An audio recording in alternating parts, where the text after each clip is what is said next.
हाँ जी, अस्सलाम वालेकुम, क्या हाल है सबके? वेस्ट इंडीज़ और बांग्लादेश का जब मैचेस चल रहे थे तो ऐसा लग रहा था कि जी बांग्लादेश पहला मैच हारा तो लगा चलो ठीक है जी वेस्ट इंडीज़ है, वेस्ट इंडीज़ में मैच हो रहा है, ज़बरदस्त मैच हो रहा है। लेकिन ओवरऑल वेस्ट इंडीज़ ने ठीक-ठाक परफॉर्मेंस दी, तीनों मैचेस में ज़बरदस्त बांग्लादेश ने पुट ऑन किया, अच्छा स्कोर करने के बाद जो है वेस्ट इंडीज़ ने जो है वो कर दिखाया वो जो कि उनके साथ रिक्वायर्ड थे, क्योंकि टी-20 के बादशाह माने जाते हैं, टी-20 के ज़बरदस्त प्लेयर्स माने जाते हैं, टी-20 के जो है वो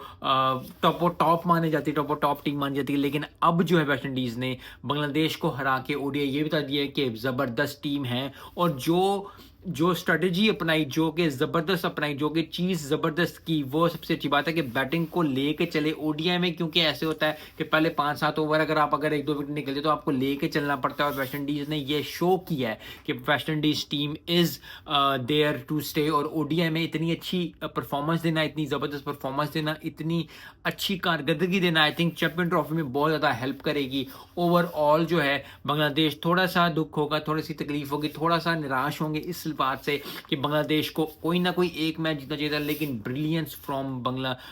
वेस्ट इंडीज़ टीम के हर मैच में जो है वन अप रहे बांग्लादेश के, वन अप अच्छी बात रही और ज़बरदस्त परफॉर्मेंस रही और ज़बरदस्त परफॉर्मेंस साथ-साथ होने के साथ-साथ जो है अच्छी